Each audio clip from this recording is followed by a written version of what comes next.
So, welcome to the channel, That Retired Guy. In today's video, I want to cover a topic that should be of interest to everyone, but is of particular importance to seniors. Hello, my name is Darrell, and I'm That Retired Guy. Do you know that retirement kills more people than hard work ever did?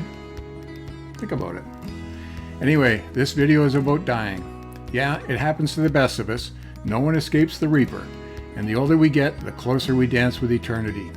Now, I'd like to invite you to come along with me as I share my story and thoughts about this mysterious enigma. Isn't that a cool word? Enigma. My son would love that. He's always trying out new words. But wait a minute, that might be a little redundant. Mysterious enigma. Anyway, back to the video. Now, my goal with this channel has always been to take a lighthearted look at retirement. I wanted to share my stories to entertain, but more importantly, to offer some useful information and perspectives that might help everyone live their best life. Now, a topic like this is literally morbid. I mean, it's going to capture everyone's interest at some point in life. For us older folks, that's now. Now, it can get kind of depressing. I mean, friends and family are starting to drop like flies all around me, and I'm at that stage in life where the future holds more funerals than weddings. Now, a person can only eat so many three-quarter sandwiches, and sadly, my dark-colored suit is about 20 years out of date, probably more like 30. So I'm thinking that a little conversation about the elephant in the room is in order. Now, what's that elephant? Well, our relationship with the eternal. You know, that scary word, God. Now, before you change the channel, give me a second.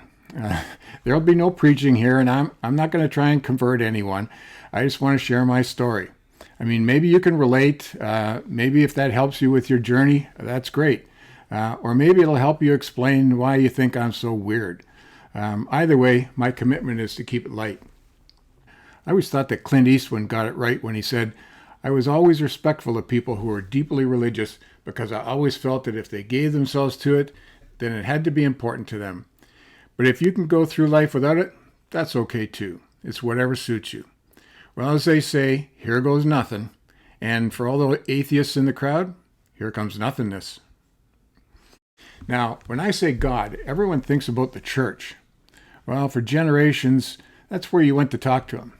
I mean, it's sad when you finally figure out why there's so many old people in church.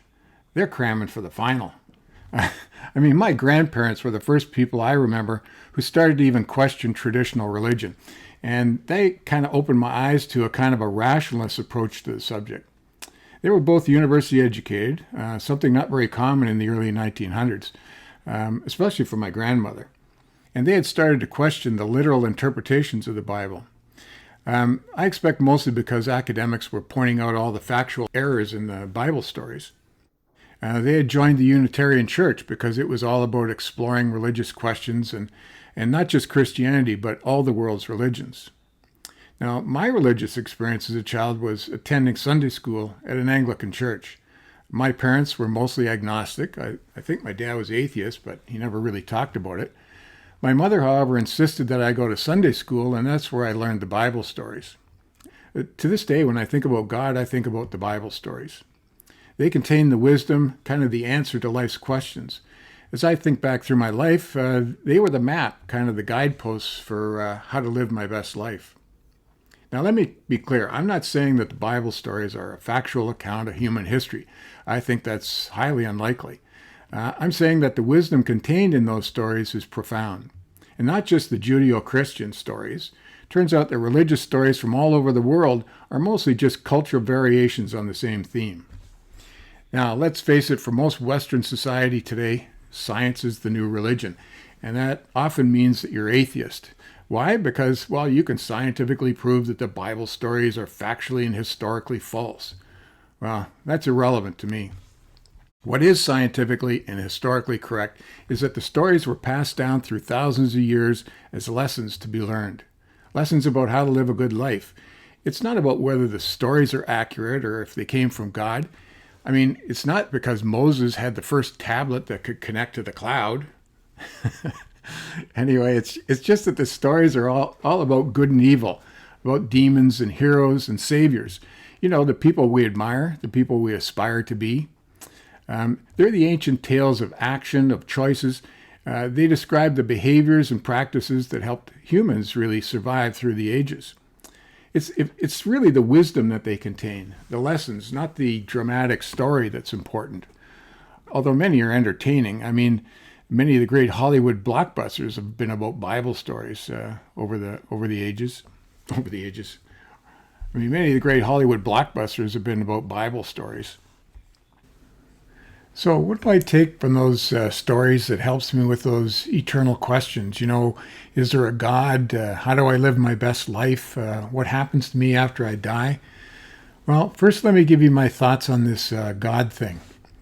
So now it's the 80s and I'm settled down with family and responsibilities. My mother is free of us kids, and what does she do? She goes back to school.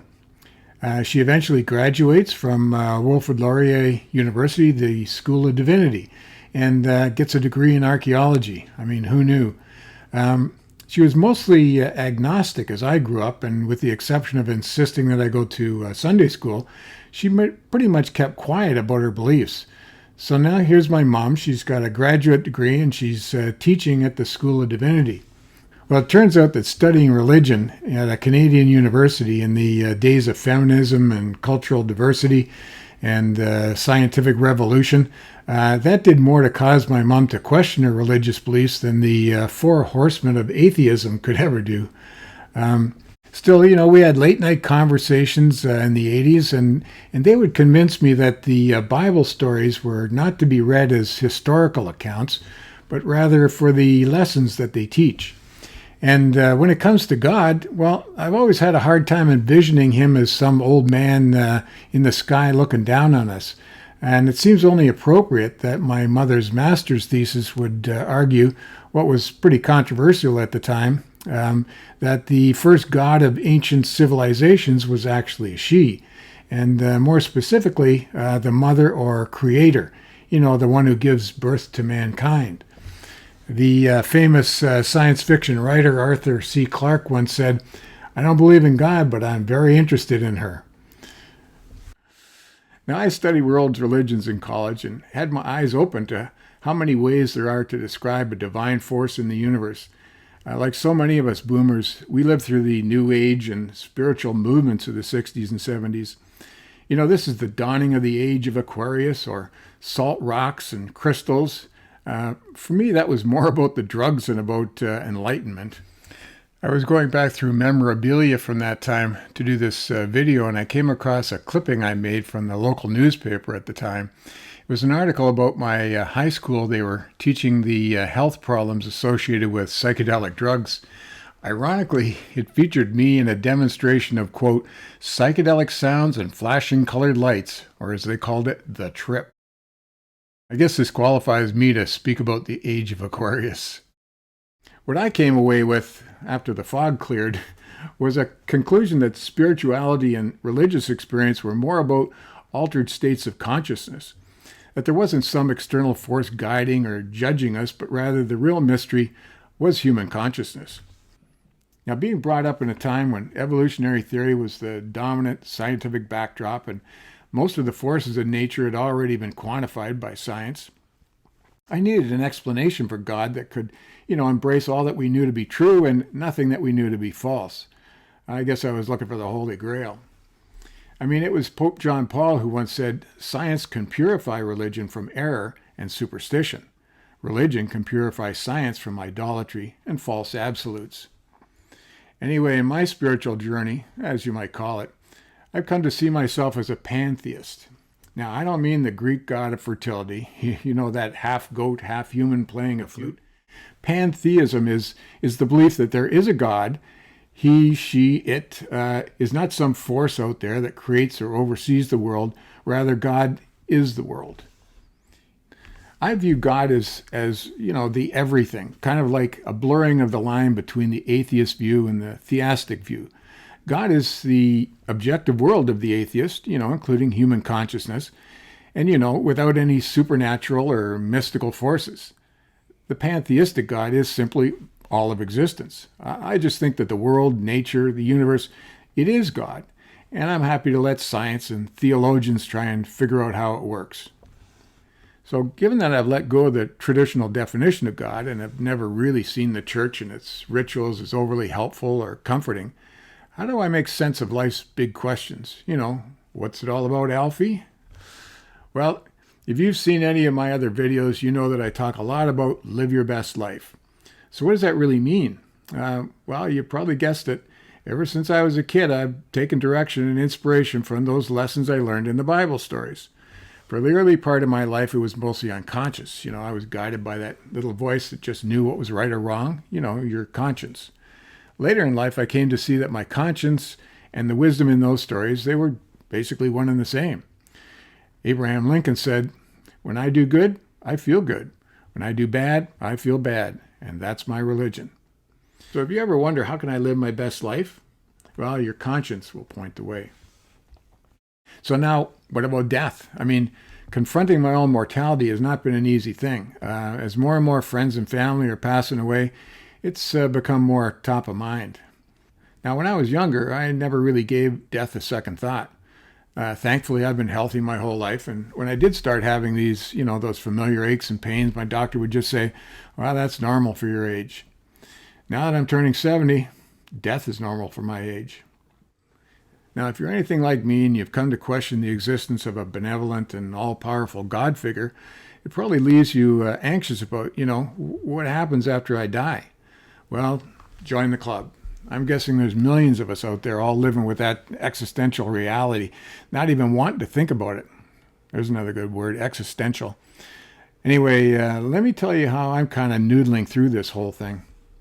Now, since I can't comfort myself with a belief in the afterlife, heaven, milk and honey, and 27 virgins, and wait a minute, that's ridiculous. One is all I could ever handle. Anyway, within our current understanding of human consciousness, there's no way of knowing what happens to us after death. Then again, we had no way of knowing what was going to happen to us in life when we were born, so it seems that life and death will always be a bit of a mystery. Now, what I do know is that life and death are like ripples in the pond. I believe that what I do in this life will live on long after I'm gone. It will spread out like waves into the future. In this way, we're all immortal, and the life that we live will carry on through the good and the bad that we've done. So when I ask myself, what's the meaning in life and death? The answer comes back, live your best life and make positive waves into the future. So thanks for watching. I hope you found this interesting, thought-provoking, and maybe you've had similar experiences in life. Or yeah, maybe it just confirmed that retired guy is pretty messed up. Either way, I hope you enjoyed it, and you know the drill. Please like and subscribe. And if you're interested in delving a little deeper into this topic, a more sober look at the meaning of life and death, be sure to check out an essay that I posted on my Locals channel. You can find it at thatretiredguy.locals.com. And remember, till next time we meet, live your best life.